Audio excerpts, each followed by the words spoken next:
Jabatan Bomba selepas menerima panggilan kecemasan hendaklah sampai dalam jangka waktu yang ditetapkan, iaitu 10 minit.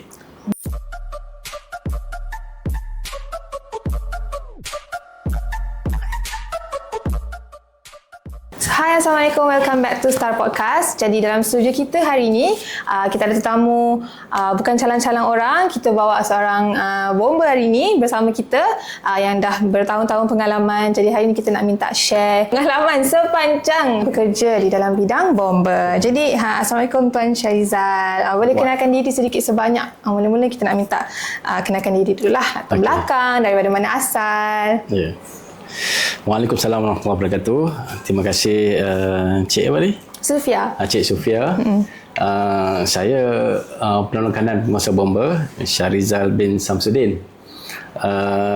Telah berkhidmat sebagai ketua balai bomba dan penyelamat Dungun di Jalan Sungai Penaga, Dungun.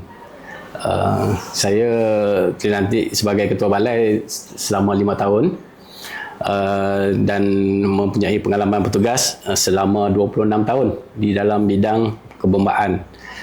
Banyak negeri saya telah berkhidmat dan alhamdulillah saya diberi peluang untuk berkhidmat di negeri Terengganu ni, terutamanya di Dungun ni yang sedang membangun. InsyaAllah pantainya yang cantik, orangnya pun molek-molek. Okey, itu pengenalan daripada saya. Jadi hari ni kita nak ajak sembang-sembang santai je lah Tuan. Okey. Jadi macam mana boleh terlibat ataupun boleh masuk bidang bomba ni, daripada tahun dan umur berapa masa tu Tuan? Okey, baik. Terima kasih.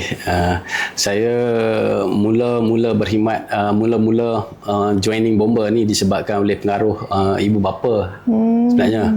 Ibu bapa. Terutama sekali bapa saya. Bapa saya adalah seorang pegawai bomba juga, yang telah berkhidmat 30 tahun lebih. Acap kali masa di rumah, ada time waktu makan, mana quarters kami tinggal di quarters dalam balai bomba.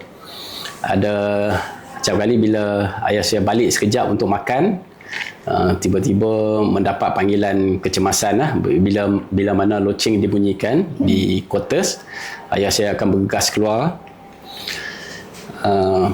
Walaupun beliau dalam keadaan tak berbaju ke, akan berlari turun tangga dan seterusnya terus ke jentera bomba bagi respon kebakaran lah. Ini sedikit sebanyak telah memberikan saya semangat untuk saya memasuki bidang Jabatan Bomba dan Penyelamat Malaysia. Selepas saya balik pun dia akan berkongsi sedikit sebanyak berkaitan dengan operasi yang dijalankan lah, termasuk dengan ketika menyelamatkan mangsa, ketika menemui mangsa yang telah meninggal dunia, dan juga kes-kes besar yang beliau hadiri lah. Antara ayah saya berkhidmat di Pulau Pinang, pada ketika tersebut, dan ada kes yang tak dapat dilupakan lah, saya ingat sepanjang hayat beliau adalah kes jeti feri di Pulau Pinang tu collapse, runtuh dan mengakibatkan banyak nyawa terkorban. Dan saya juga ingat pada masa tersebut juga ketika Komtar, satu ikon bangunan di Pulau Pinang ni, ikon Komtar ni, kalau siapa yang familiar dengan sana, Komtar ni adalah satu ikon di Pulau Pinang, telah terbakar pada tahun tersebut, yang mana saya dapat menyaksikan sendiri Komtar tu terbakar secara live saya lah, live pada masa tersebut, yang telah mendatangkan ilham untuk saya atau semangat untuk saya join pasukan Jabatan Bomba ni. Jadi bila pengalaman tu sedikit sebanyak bagi motivasi dan rasa ingin nak jadi juga macam ayah Tuan lah. Kalau macam zaman kecil-kecil dulu tuan tengok ayah tuan jadi bomber dengan dibandingkan dengan tuan jadi bomber sekarang, rasa expectation tu sama ke macam zaman dulu-dulu jadi seorang bomber tu? Okey, baik. Terima kasih. Bagus soalan tu. Sebenarnya banyak perubahan telah berlaku sepanjang ayah saya bertugas dan sehinggalah saya bertugas. Kita boleh nampak daripada segi fizikal mata pun boleh nampak. Kalau dulu-dulu kita tengok bomba dulu dia akan berpegang pada jentera, berpegang pada jentera tu dan hadir ke operasi, berpegang pada jentera yang mana telah berlaku kemalangan dan mengakibatkan anggota kita cedera pada masa tersebut, dan keputusan telah diambil dengan kita berada di dalam jentera, mana duduk di tempat penumpang. Dulu kita boleh bergayut, sekarang tak boleh dah. Itu satu. Itu secara fizikalnya. Keduanya melibatkan banyak perubahan, termasuklah personal protection equipment kita, PPE. Mana kita tengok helmet berubah dah daripada yang besar sebesarnya, sekarang dah jadi kecil helmet. Helmet jadi kecil dan tapi still kuat. Kemudian warna berubah. Dulu kita memakai protection daripada segi baju api saja.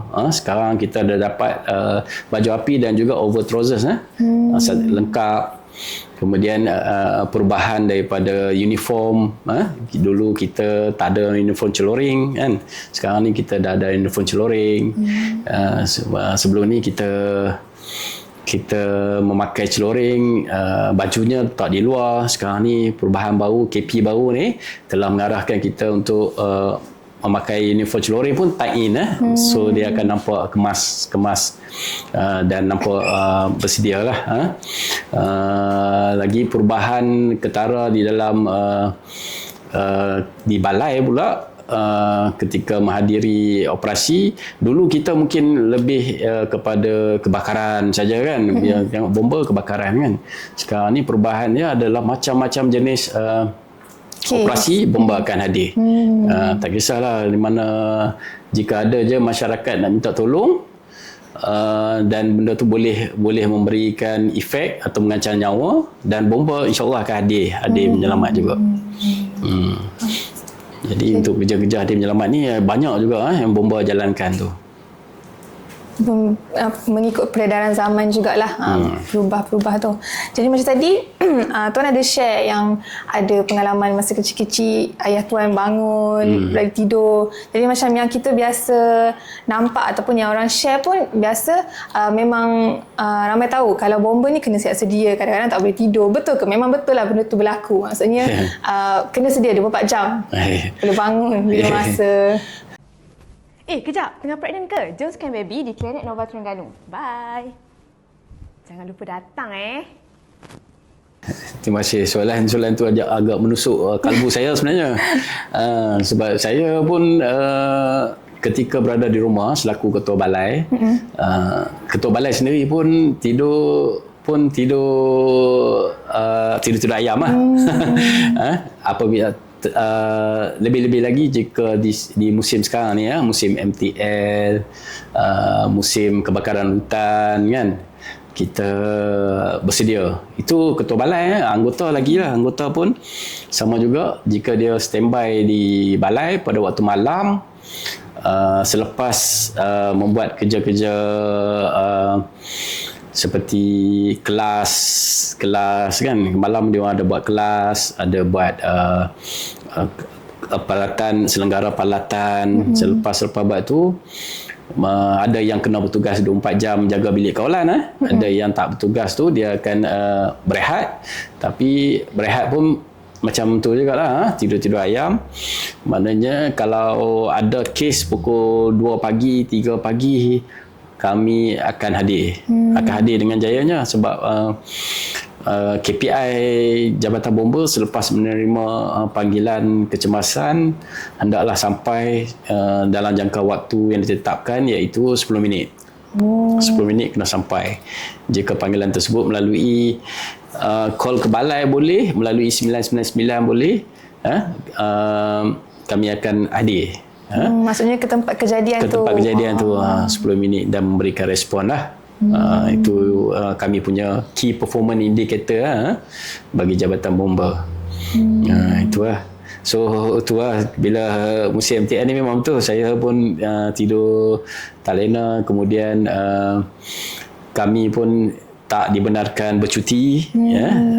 Musim bulan 12 ni kebiasaan kami tidak bercuti lah. Lebih-lebih ketua balai tak boleh dibenarkan cuti, dan jika hendak keluar kawasan kena mohon cuti lah kalau keluar kawasan tu. Tapi lebih-lebih lagi itulah, kalau kawasan keluar daerah pun kami diminta untuk maklumkan kepada ketua jabatan kes kalau berlaku apa-apa di kawasan jagaan balai.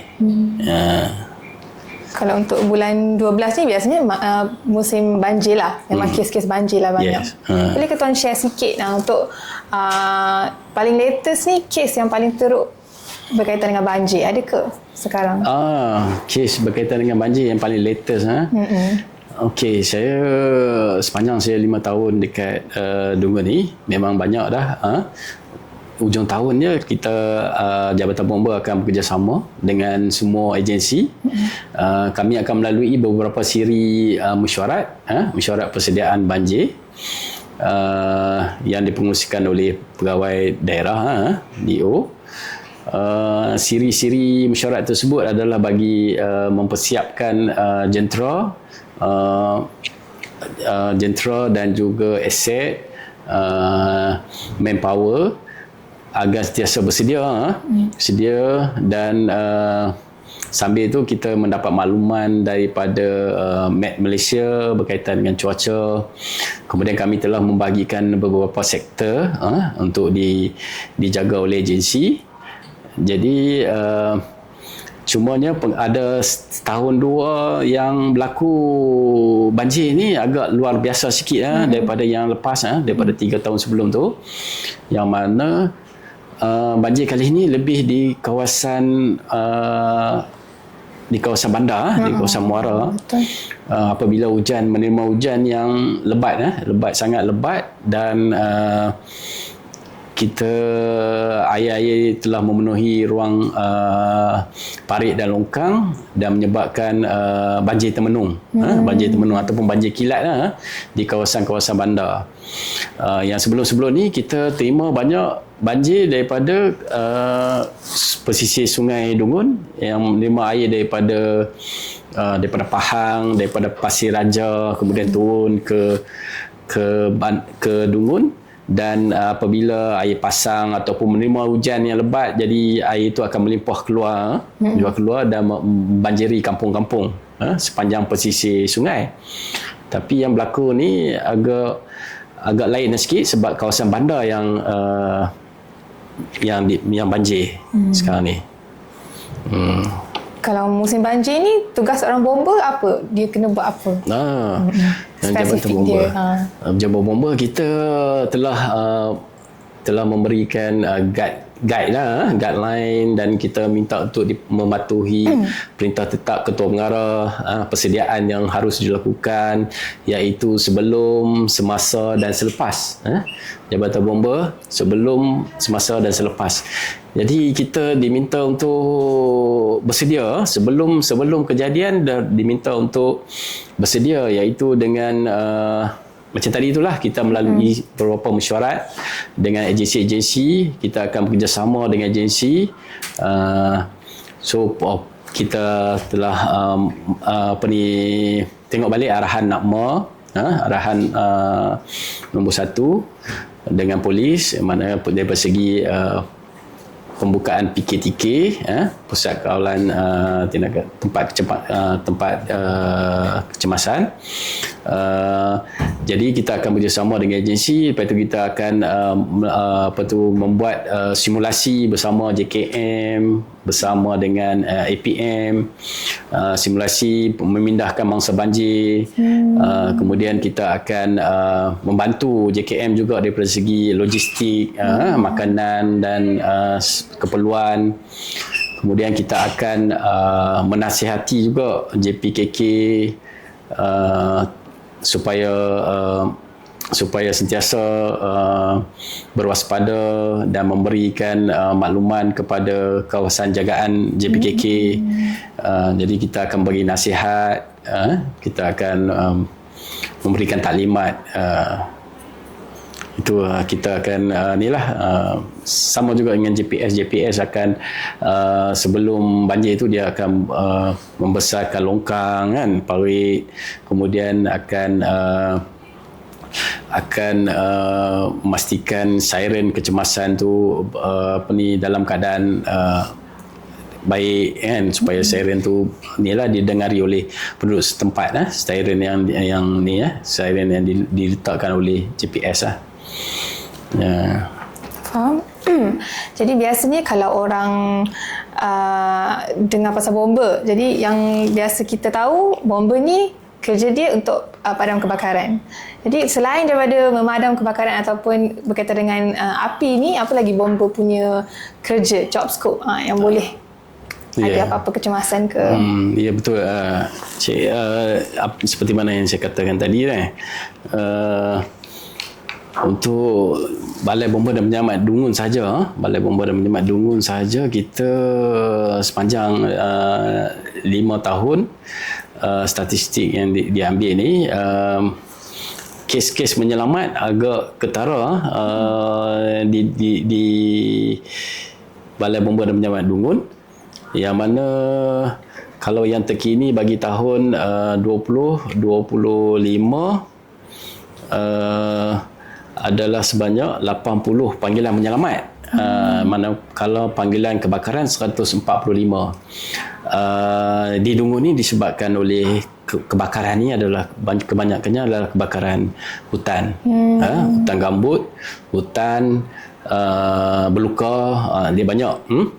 Kita amalan di kawasan Dungun ni bukan apa, kadang-kadang bila di petang-petang tu dia membakar, membakar, kemudian dia api tu akan merebak, tapi kalau tanah tu tanah gambut lagi bahaya sikit, sebab dia akan merebak di dalam tanah dan seterusnya akan merebak ke tempat yang lebih luas di atas gambut. Dan boleh kata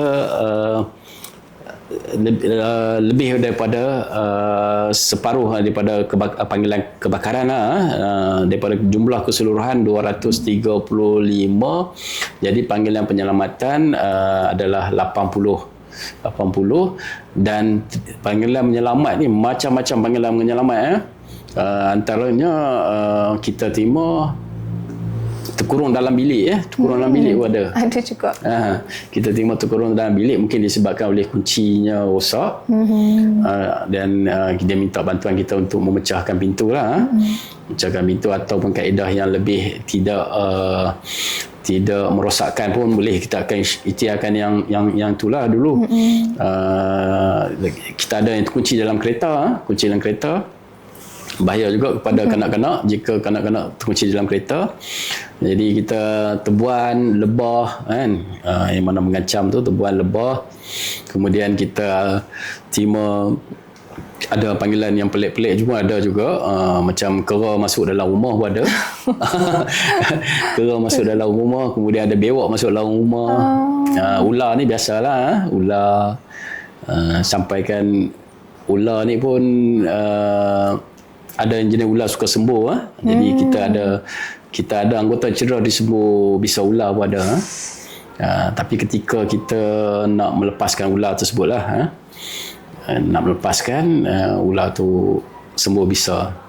Kena sikit pada mata lah, tapi alhamdulillah anggota tersebut okey. Jadi itulah kadar panggilan menyelamat ni banyak.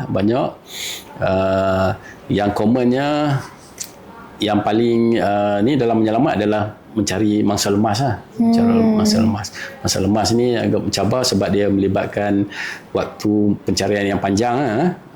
Selagi tak jumpa tu kami akan berkampung di lokasi tersebut untuk kes-kes menyelamat ni. So saya share sikit untuk kes-kes menyelamat ni sepanjang tahun 2021 sehinggalah 2025.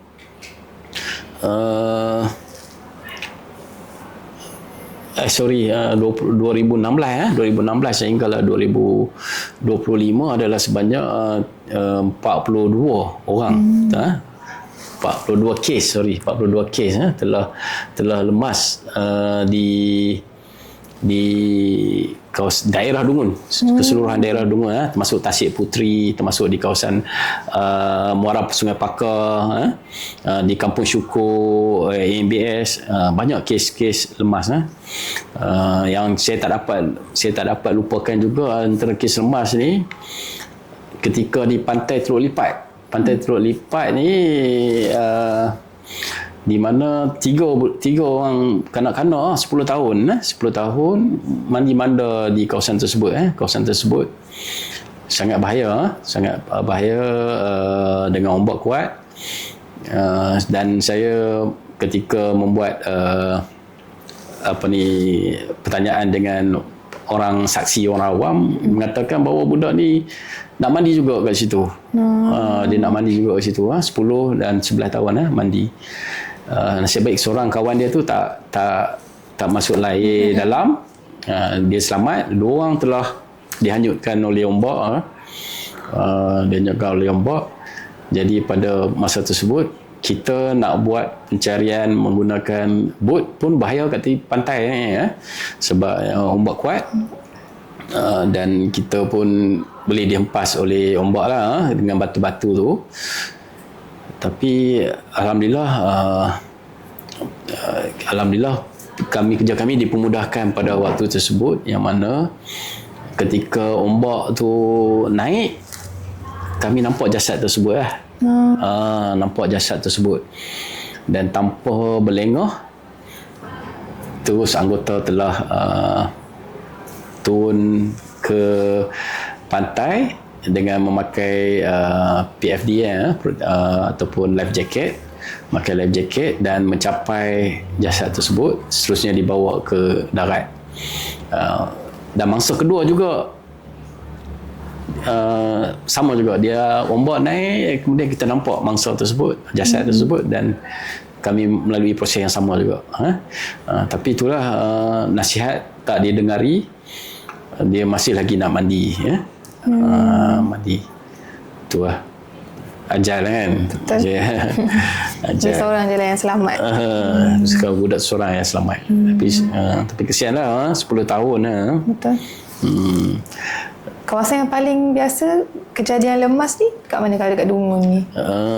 Kawasan yang paling biasa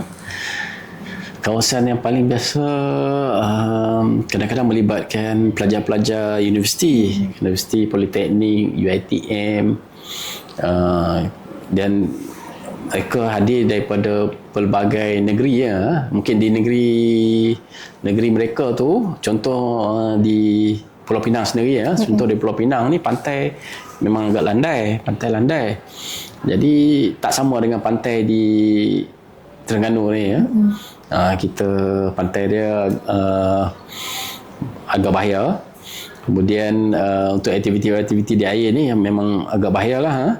Jadi mereka nak mandi manda di sini, dan bila manda tu kemudian mendapat lemas.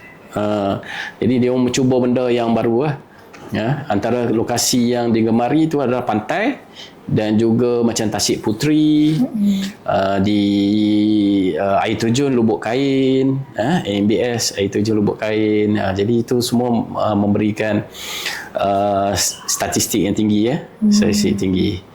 Kalau kita tengok sini, pantai ada Pantai Teluk Bidara, ada Tasik Puteri, Bukit Besi, Acap Kali, Lubuk Kain, Pantai Sura. Kemudian kita ada juga di sungai-sungai di Delong yang terkini itu hari di Delong. Di Delong. Kemudian di Kampung Syukur, Lubuk Kain. Lagi mana ni, JT LKIM, Kampung Tokah, Teluk Bidara, 4 orang budak student Teluk Bidara. Kalau macam kes kerap berlaku dekat Tasik Puteri banyak kali, jadi macam sebagai seorang bomber ni, nasihatnya patut ke untuk mandi-mandi dekat situ? Boleh ke tidak untuk mandi-mandi dekat Tasik Puteri itu sebenarnya?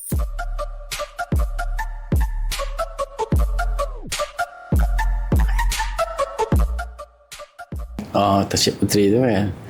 Tasik Puteri ni adalah tempat yang cantik untuk kita beriadah sebenarnya. Cantik dan dia ada level air tu. Ada dua kolam. Dua kolam. Satu kolam yang untuk mandi-manda bagi kanak-kanak dan satu kolam lagi agak dalam.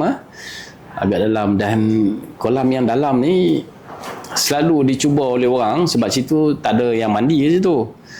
Jadi yang dalam ni airnya akan berpusar. Dia akan berpusar. Dia akan jadi macam kes lemas yang anggota bomba lemas 6 orang tu, yang mana air dia tu akan berpusar. Dia macam monsoon drain. Monsoon drain. Jadi situ kawasan tu agak dalam. Kita nak menghalau orang daripada mandi tak boleh lah, tapi cuma dia boleh mandi di tempat yang dengan dia punya capability dengan keupayaan dia sendiri. Kalau dia rasa dia bukan perenang yang bagus, dia jangan mandi kat tempat yang berisiko. Dia kena mandi kat tempat yang yang lebih cetek airnya lah. Itu lah. Okay. Jadi sepanjang 26 tahun betul kan? 26 tahun bertugas, apa operasi yang paling tak boleh lupa dari segi yang paling berat ke, paling teruk ke? Pada mula-mula bertugas. Okey, baik. Kejap, tengah pregnant ke? Jom scan baby di Klinik Nova Terengganu. Bye. Jangan lupa datang Saya tengok dua kes lah. Dua kes. Satu kes tu adalah di kawasan perumahan. Kawasan perumahan 2 tingkat di area Sepang, yang mana kebakaran tersebut telah meragut satu family. Tapi yang menyedihkan adalah lokasi-lokasi yang dianggap selamat oleh penghuni lah. Kita jumpa dia meninggal di tempat yang tak sepatutnya. Pada masa tersebut waktu malam pukul 2 pagi 3 pagi bila berlaku kebakaran tu, kami pun masuk rupanya mangsa tersebut berlindung di dalam kapet. Tapi meninggal dah. Dia dah meninggal di dalam kapet. Sebab dia mikirkan dia tak selamat daripada sedut asap. Itu tak sepatutnya dia berlindung di kapet. Kemudian meninggal di bilik air. Dia memikirkan bilik air ni, tempat ada air adalah tempat selamat. Tapi dalam bilik air ni bila kebakaran dan panas, air pun bertukar jadi inilah panas. Dan air pun tak ada lah bila dah berlaku kebocoran apa semua tu, disebabkan oleh panas. Jadi bayangkan tak mandi semua dah panas. Meninggal di dalam bilik air. Kemudian meninggal dekat jeriji besi. Walaupun si ayah ni kuat, tapi dia tak boleh juga nak buka jeriji untuk lompat turun bawah. Jeriji yang dipasang adalah jeriji jenis kekal. Bomba ada mengeluarkan spek jeriji yang boleh dibuka daripada dalam dan tak boleh dibuka daripada luar. Kita ada mengeluarkan spek. Jadi bolehlah mencari jeriji tu. Tapi kita tak enforce, kita tak paksa orang guna kan. Tapi untuk keselamatan, mereka boleh, alhamdulillah, mereka boleh bertanya pada kita dan kita boleh bagi spek yang lebih selamat lah. Jadi pada masa tersebut dia tak berupaya untuk membuka jeriji dan meninggal disebabkan oleh asap lah. Itu satu kes. Sama juga yang berlaku di ada kedai mamak dekat Petaling Jaya ni. Ada kedai mamak ni, bawah dia restoran, atas dia asrama. Asrama dan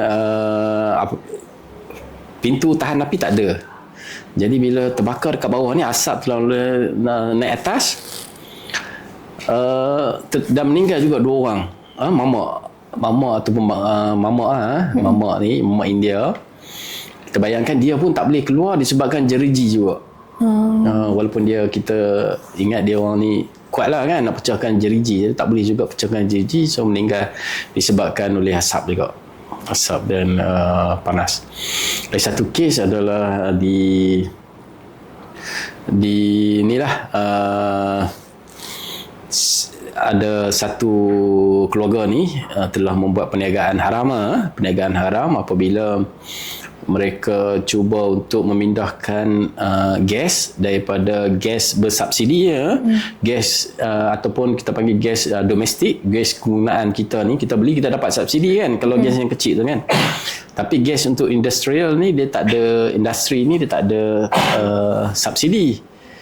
Jadi dia cuba untuk mengalihkan gas yang bersubsidi ni kepada gas industri untuk dijual, mendapat untung disebabkan benda ni lah.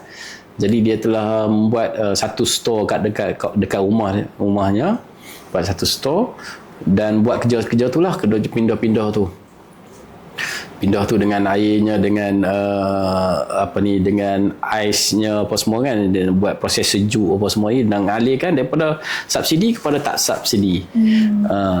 Mendapat untung secara percuma tu lah. Kemudian si anak tersebut dalam melakukan kerja-kerja tu tak lepas daripada isap rokok. Kita jumpa banyak puntung-puntung rokok. Dia sambil buat tu, sambil isap rokok, sambil isap rokok. Jadi sekali itu meletup. Meletup mungkin disebabkan oleh ruang-ruang tu telah dipenuhi oleh gas. Kemudian meletup dan anak tersebut mendapat kecederaan yang berat pada masa tu lah. Mendapat kecederaan yang agak berat dan kita boleh nampak daripada air muka ayah beliau, dia insaf, dia insaf perkara tersebut lah. Tapi bagaimanapun benda tersebut kita serahkan kepada pihak polis untuk siasatan lanjut.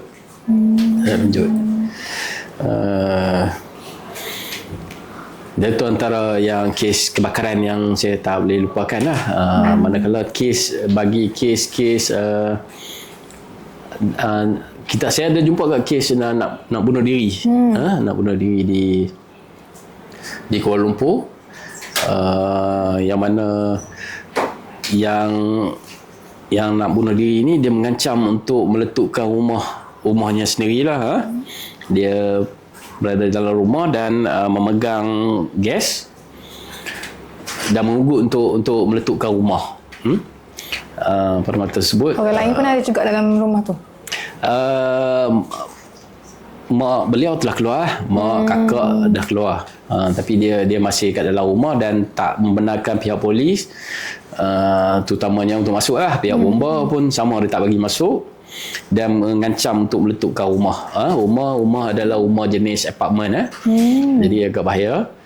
Jadi dia mengancam untuk meletupkan rumah, sehinggalah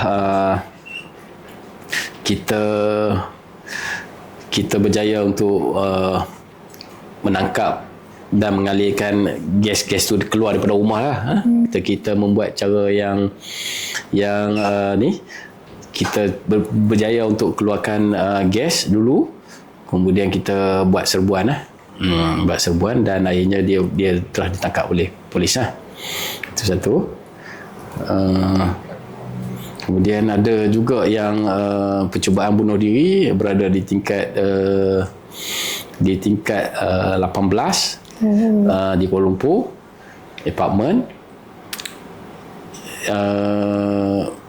Kebanyakannya ada kecewa disebabkan hubungan cinta lah, hubungan cinta dengan berpakaian serba merah.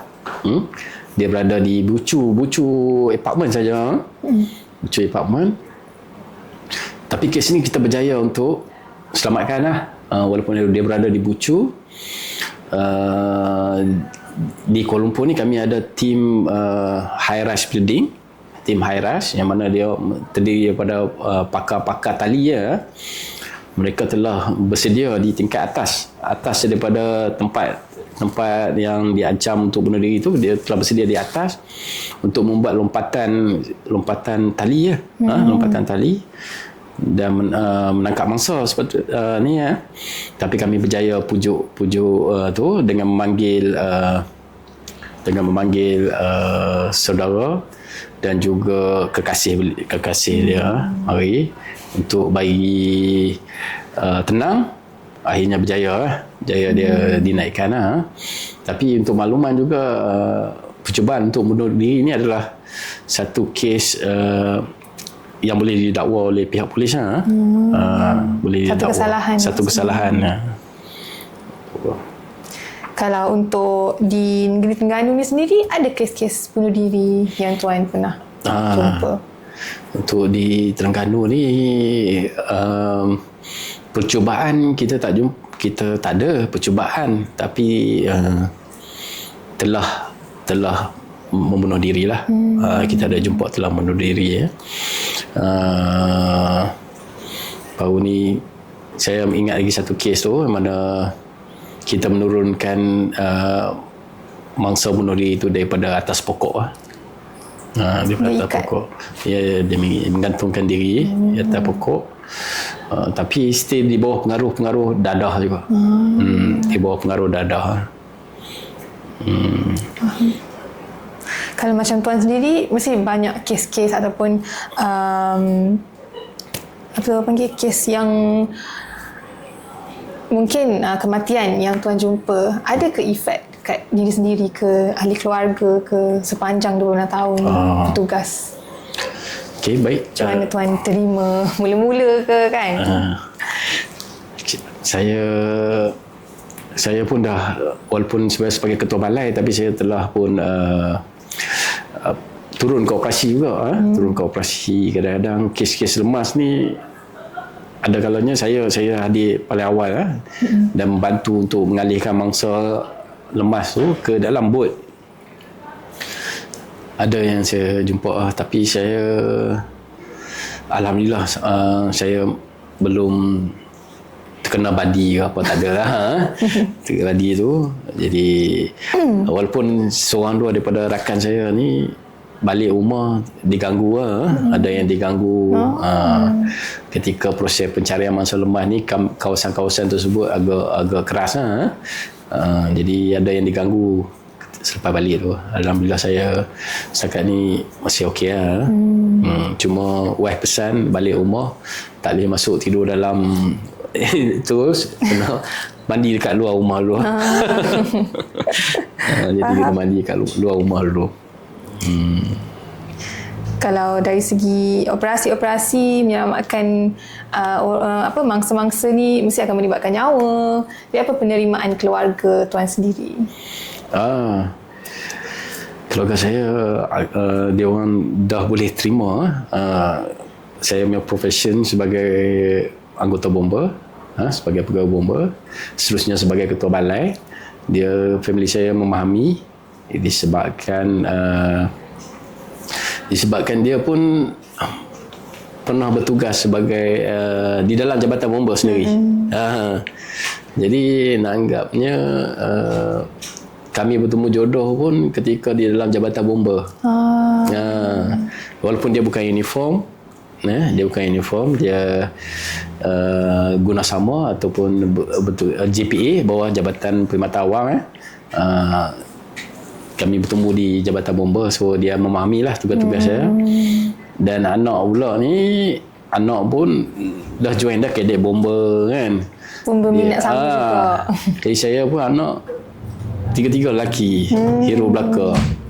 Jadi dia orang memang dah lasak dah dan meminati profession bomba ni sebenarnya. Jadi tak ada masalah pada saya lah. Ayah saya pun bomba kan, saya pun bomba. Sebenarnya adik saya pun bomba juga. Adik saya bomba Kuala Kangsar. Adik saya bomba Kuala Kangsar. Kami sama-sama masuk bomba dulu. Kami sama-sama rekrut selama 6 bulan saya rekrut di Terengganu, di Marang. Tu kata jodoh di Marang juga, balik ke Terengganu juga. Saya rekrut di Marang 6 bulan. Kemudian ditempatkan di Putrajaya. Tadi kata Putrajaya. Kemudian saya dinaikkan pangkat, pergi ke Selangor. Kemudian pergi ke Kuala Lumpur. Seterusnya saya pindah di Terengganu. Jadi banyak bahagian saya telah bertugas, dan yang terkini adalah sebagai ketua balai. Sebelum ni saya bertugas di bahagian forensik, di bahagian keselamatan bangunan, juga di bahagian latihan. Jadi banyak bahagian lah saya hadir. Pernah ke Tuan sendiri yang hadapi situasi mengancam nyawa ke sambil nak menyelamatkan mangsa? Of course dalam kita nak menyelamatkan mangsa ni, kita terpaksa merisikokan diri kita sendiri. Bila mangsa tersebut berada di tempat yang bahaya, kita kena pergi tempat bahaya tu lah. Sebab tu kalau rumah terbakar, orang keluar pada rumah, kita kena masuk dalam. Lepas tu kalau orang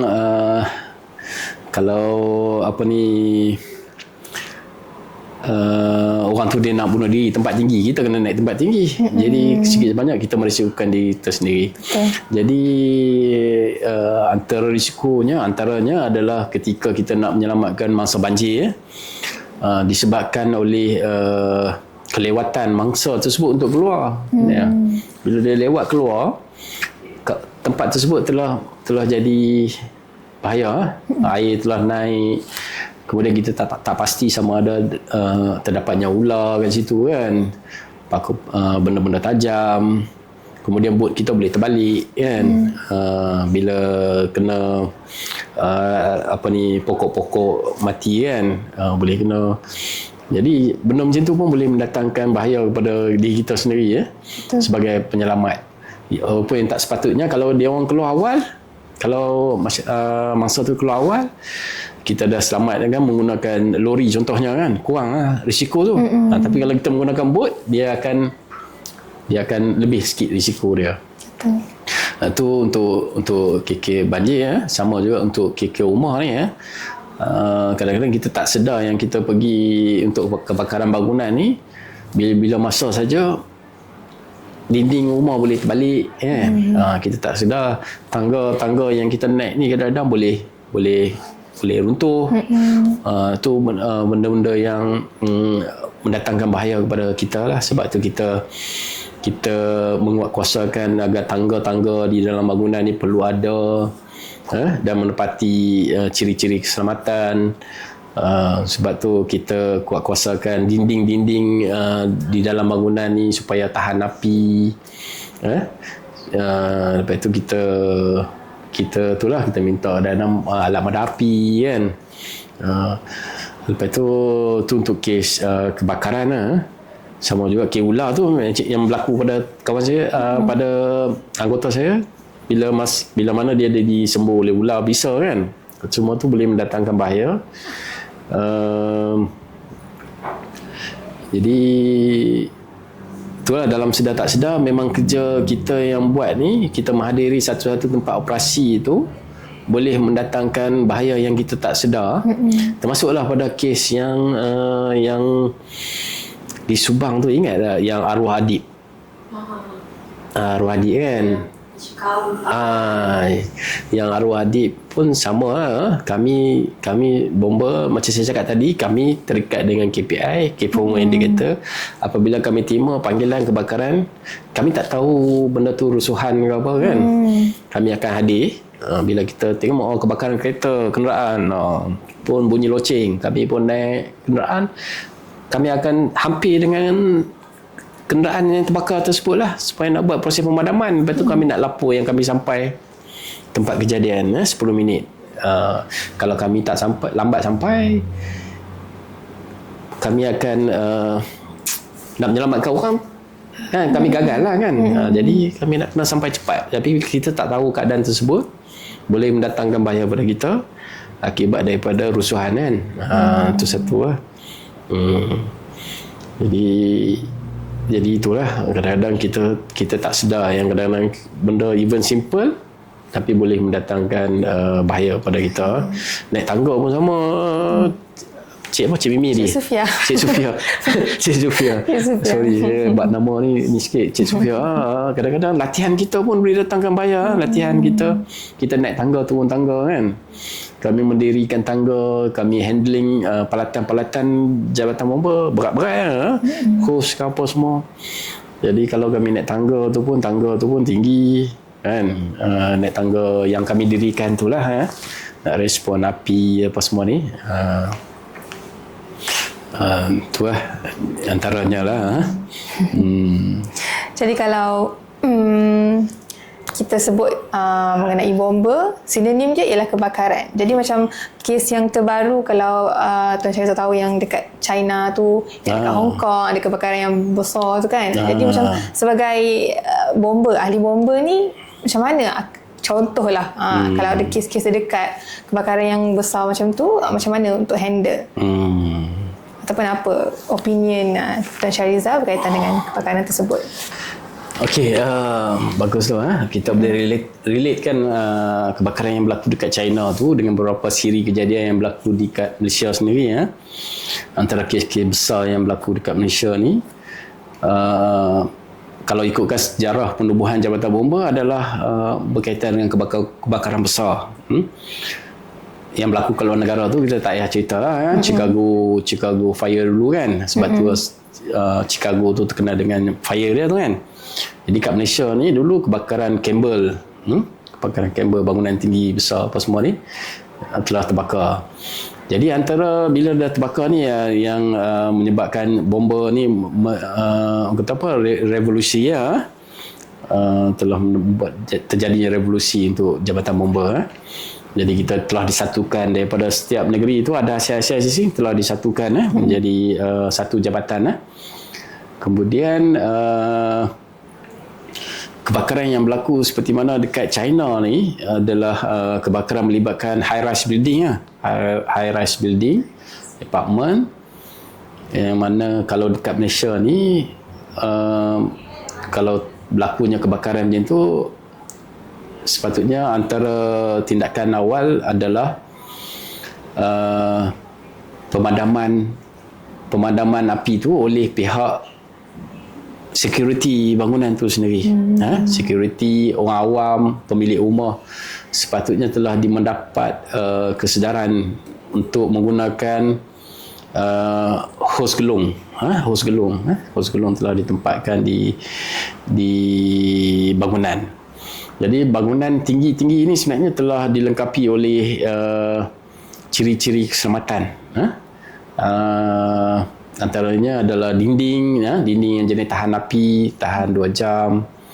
Ada dinding api yang tahan 4 jam. Kemudian adanya lift bomber. Ada smoke detector. Tambahan kalau dia jenis service apartment, dia akan ada sprinkler system. Jadi bila dah ada banyak sistem dekat situ tapi tak diselenggara dengan baik, akan mendatang kemudaratan sama yang berlaku tu. Jadi untuk kes-kes yang terbakar seperti mana di China tu, tempat yang paling tindakan awal yang harus dilakukan oleh mangsa adalah keluar daripada bangunan menggunakan tangga. Menggunakan tangga sampailah ke bawah. Tangga adalah satu tempat yang selamat. Di dalam bangunan, tangga adalah tempat yang selamat. Disebabkan oleh tangga ni harus mematuhi UBBL atau Uniform Building Bylaw, Jabatan Bomba yang dikeluarkan, Uniform Building Bylaw yang telah digubal untuk Jabatan Bomba enforce. Jadi bila tangga tu telah mematuhi PIO1, ciri-ciri keselamatan, so tangga ni adalah tempat yang selamat untuk dia orang masuk dan seterusnya turun sehinggalah ke bawah, ke ruang yang disediakan untuk ataupun ruang berkumpul ketika kecemasan. Itu adalah tindakan daripada mangsa ataupun pemilik penghuni rumah lah. Dia kena turun keluar pada rumah. Kalau dia sempat selamatkan dokumen, sempatlah. Kalau tak sempat, dia kena turun, masuk dalam tangga dan turun dalam keadaan biasa. Dan tangga adalah tempat yang selamat untuk dia turun. Jangan gunakan lift semasa kebakaran. Kemudian sebab lift bomba ni akan digunakan oleh pihak bomba untuk proses pemadaman, dan orang awam tak pandai pun akan menggunakan lift bomba sebenarnya. Jadi dia kena turun. Kemudian bomba akan menggunakan apa-apa sistem yang ada kat bangunan untuk pemadaman. Termasuklah menggunakan jentera yang boleh jentera ataupun kita panggil ladder yang bergerak dengan jentera tu. Kalau kat sini ni kita panggil ALP area ladder platform. ALP ni dia boleh pergi sehingga ke 50-60 meter. Dia makin maju negara, makin tinggi kita boleh pergi kita akan ada perubahan itu daripada segi itu. Sebab sekarang ni bangunan pun sekarang ni bukan jenis bangunan rendah dah, makin lama makin tinggi terutama di Kuala Lumpur, di Selangor dan di Pulau Pinang. Bangunan semua makin tinggi. Jadi itulah tindakan awal dan jabatan bomba. Bila kita sampai, seterusnya kita akan memeriksa dulu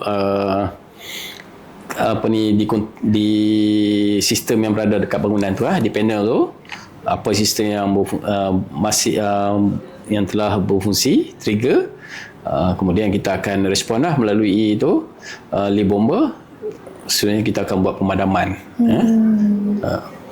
Dan kalau perlu, pertama sekali kalau kita perlu buat penyelamatan, kita akan buat penyelamatan dulu lah.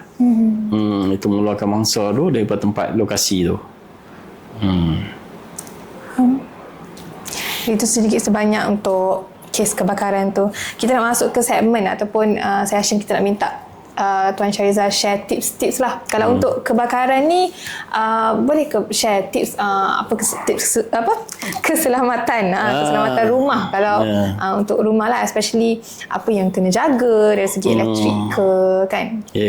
Boleh share lah. Okey, baik. Macam Cik Sofia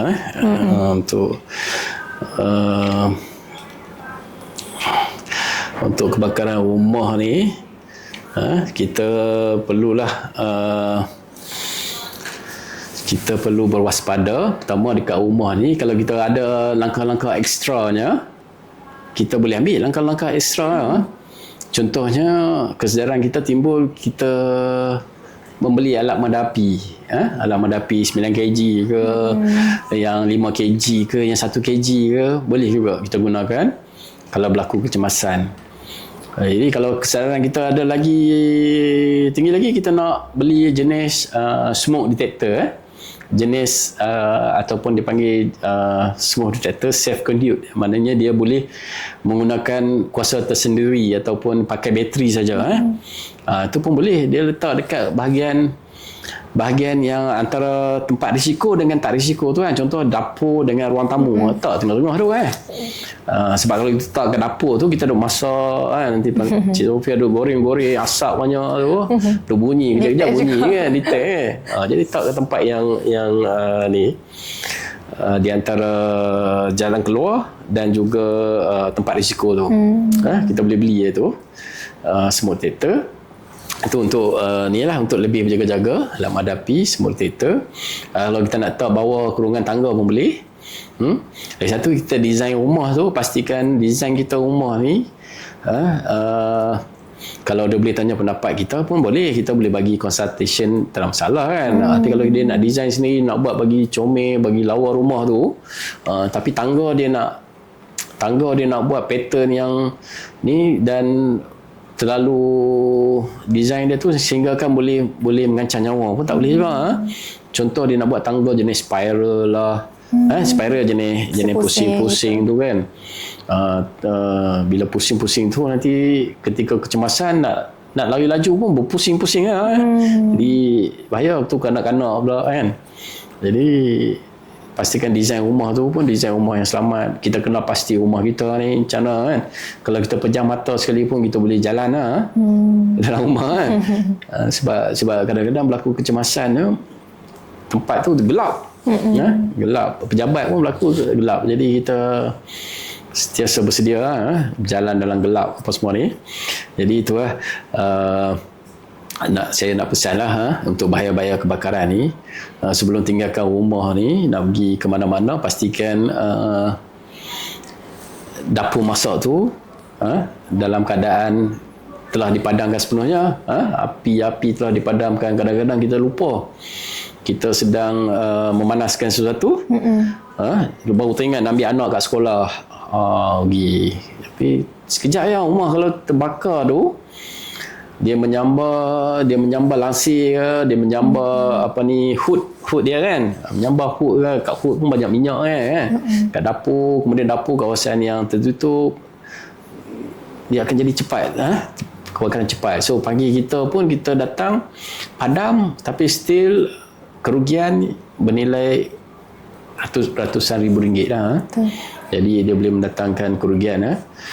Jadi itulah, pertama sekali jangan tinggal tempat masak tu. Kedua, saya jumpa kes-kes yang ada setengah saya jumpa tu adalah penggunaan plug 3 pin yang tidak maknanya terlalu heavy, menggunakan plug 3 pin ataupun plug extension dengan heavy. Maksud saya heavy ni adalah sambung-sambung. Dia sambung-sambung. Tu plug 3 pin, kemudian dia sambung lagi plug 3 pin. Sampailah ke lokasi yang dia nak tu. Jadi benda ni memberikan arus rintangan tak stabil kepada plug tu, dan menyebabkan kebakaran bermula daripada plug tu. Saya ada jumpa memang di kerap berlaku plug extension tu.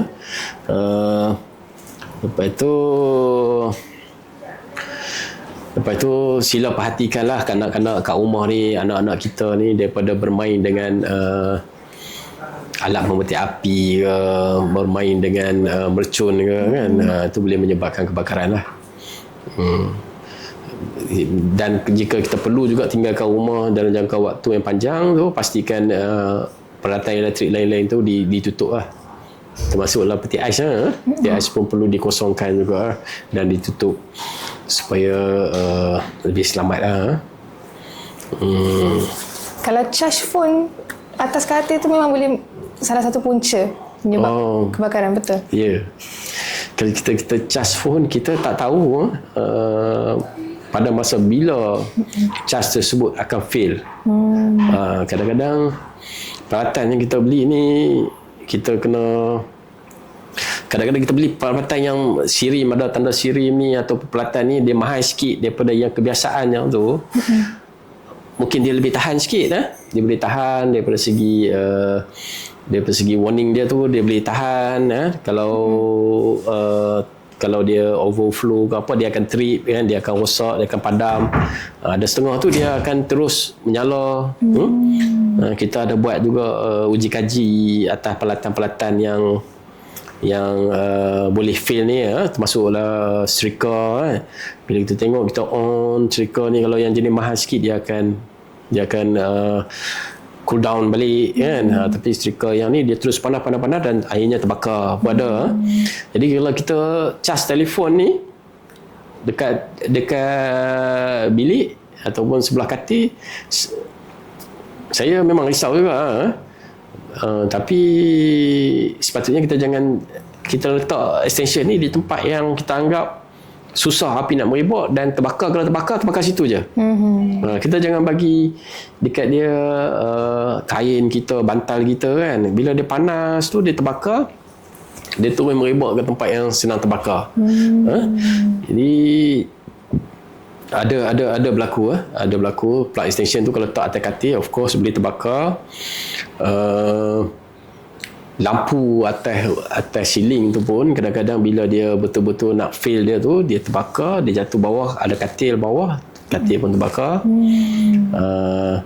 Kita punya power bank kita cas tu, kalau betul-betul kita cas, lepas cas tu kan panas kan. Tapi kalau power bank tu yang jenis kita beli pun yang daripada sumber yang betul, ada nama, okey sikit lah, kita boleh percaya sikit lah.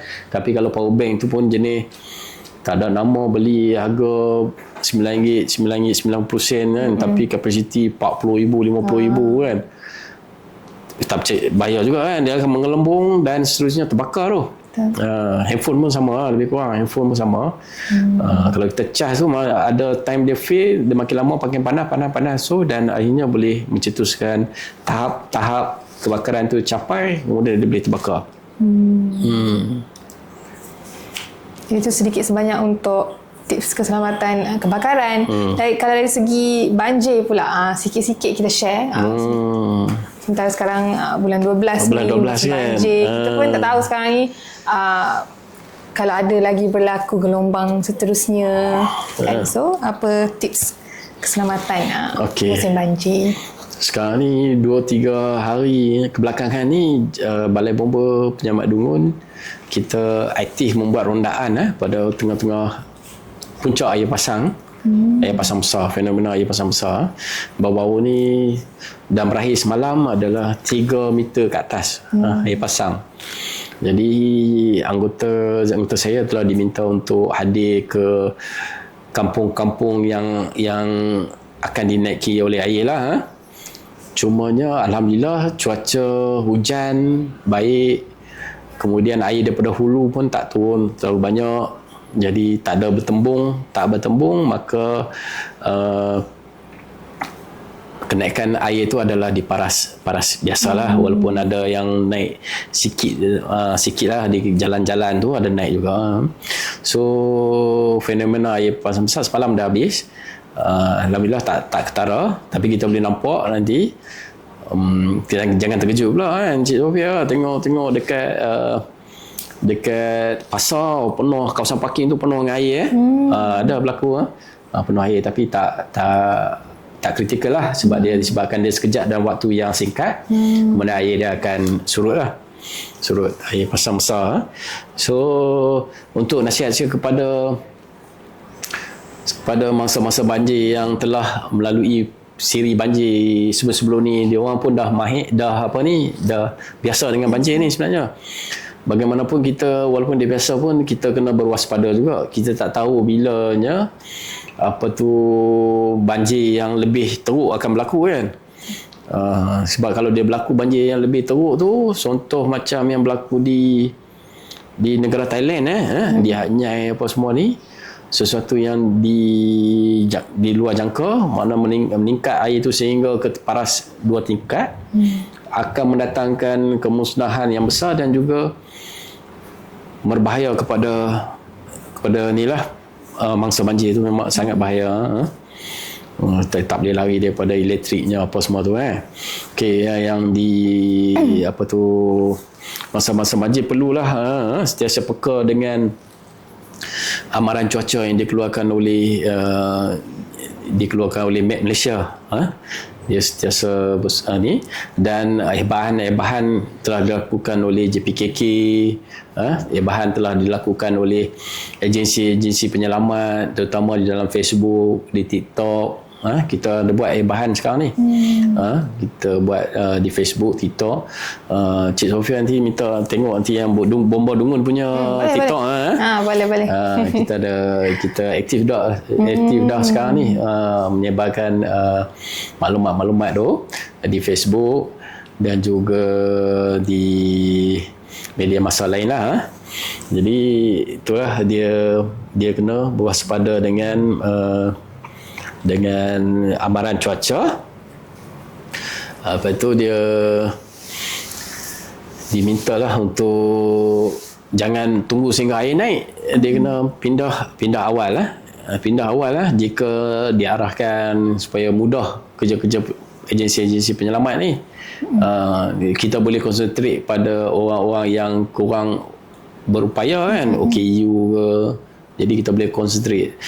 Jangan dia tunggu sampai air dia naik. Kadang-kadang siren dah bunyi dah kat situ. Tidur dia tahu kan, siren dah bunyi tu. Dan kita boleh expect pun air dah akan turun banyak dengan cuacanya, dengan kita dah dengar dah pun dekat Pahang air dia naiknya. Tapi kita jangan tunggu last minute, kita kena pindah awal. Ketiga, jangan kalau boleh jangan meredah air dah, air banjir tu. Bila itu macam cakap tadi, kalau macam dia masih cetek tu tak apa. Kalau dah tinggi tu, lepas tu melibatkan malam, kita tak tahu apa yang ada dekat dalam air tu kan.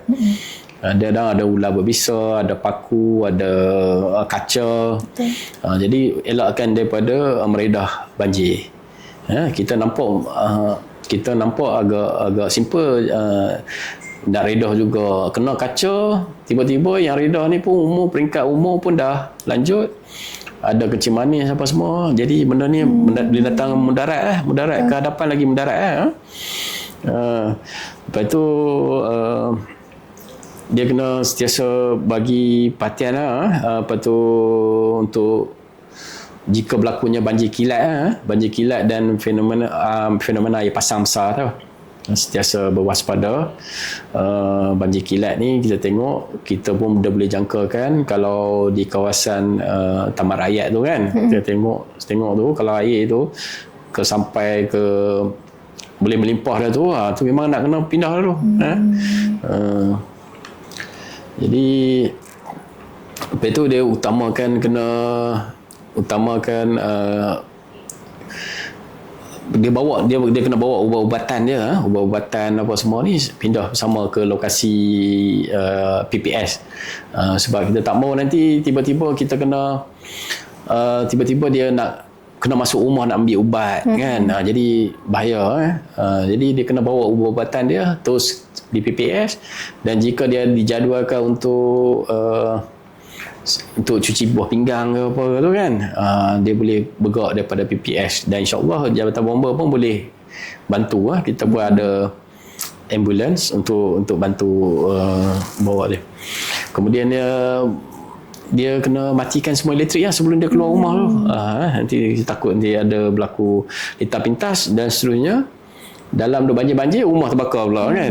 Jadi kena tutup switch semua. Kemudian kena awasi kanak-kanak dan warga emas.